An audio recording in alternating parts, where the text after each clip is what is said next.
Hello everyone, I hope you all are doing good. My name is Rauf Turabi. I am one of Dr. Mehdi's student. Firstly, I would like to thank Professor Dr. Mehdi, who has actually provided us this amazing platform. We're not just learning from him, we're also able to impart our knowledge to each others and, of course, to the world as well. So, the topic that I have brought today is very important. It is one of the most important stages of the research, right? So it's actually the five W's of research. I'm going to explain later what are the different five W's and why it's important to study or even consider these five W's before starting our research. But before this, I just want to tell you guys what is research. I mean, it has a lot of definitions, but that the simple definition that I found everywhere, according to my understanding, is like it's just a systematic inquiry or the systematic process where we collect data, we analyze it, and we interpret it, and we reach onto new conclusions or we establish new facts in order to enhance our knowledge and understanding, right? So this was research. So we have come to know like research is a systematic and step-by-step process. Same is the case when it comes to start a research or actually to frame a research or when we're gonna collect the data about that and we complete the successful project. So if we have thought to start our new research project and we don't know what is our research, how should we collect data and who will be our participants, what framework I'm going to follow, right? And how will I complete the data and when it will be completed. So these are all different questions and challenges that that is being faced by the all the researchers when they initiate their project, particularly for the new researchers that actually, whenever they're starting their research, they're just confused. They don't know like where to start, who will be their participants and how they're going to conduct the research and all these questions. So the first one is very important. It is what. The first question is what. This is the first one. What is your research? So it needs to be answered as specifically as possible because if you're not clear about what you're gonna do, firstly you need to be clear within yourself. Then you will be able to tell others like this is the topic, this is the problem which I'm gonna cover and which I'm gonna do the research on, right? But you should need to be clear about yourself. Like what is your research? You will be able to define. This is the point where most of the researchers actually failed, right? They don't know how to define their project. They do have a lot of ideas, but they actually can't narrow down that. So we have to be very specific with ourselves. We should be clear what we actually want to do, and we should be able to clear to others as well, right? To convey that message in one single sentence. Like it should not be that much broad. Our research questions or whatever we say the research topic, it should not be that broad or too much ill thought or something like that. It should be concise and clear, right? The other thing, the next step is why. This is very important, guys. Why are we going to, do the research on that particular topic? Like why we have selected this topic or why we are actually doing the research in simple words. What is our purpose? Obviously, you must have been told by your boss, your tutor, your educational teacher, or your supervisor to do that research. But there are a lot of other hell of reasons as well. That could be like, it should be something that actually that actually makes interested.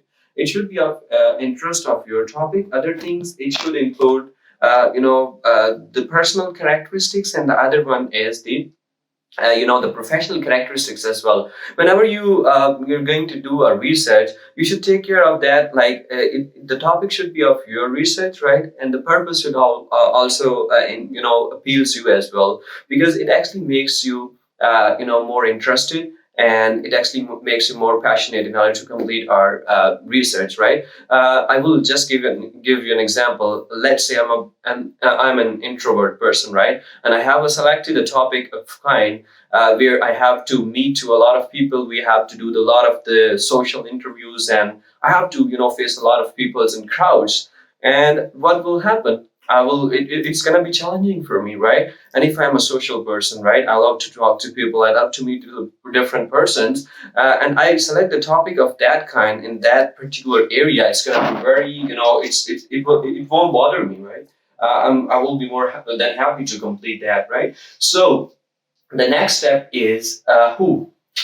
This who will be your participants in the research. It's very important. So participants are the respondents in your research, the people who are actually participating in your data, where you actually collect the data from. So you should be clear, like, who are these people. You should not be worrying about at the start, like, how many people I'm gonna take the interviews, how many I'm gonna give the questionnaires, how many people I'm gonna be be the representative. But you should be clear, like, in which industry I'm going to explore those people, right? What are their particulars? You can say the class. Is it like the village people, the city people, the women or males or the students or of the both genders? You should be specific with that as well, so you can organize your resources and you can make your plans accordingly, right?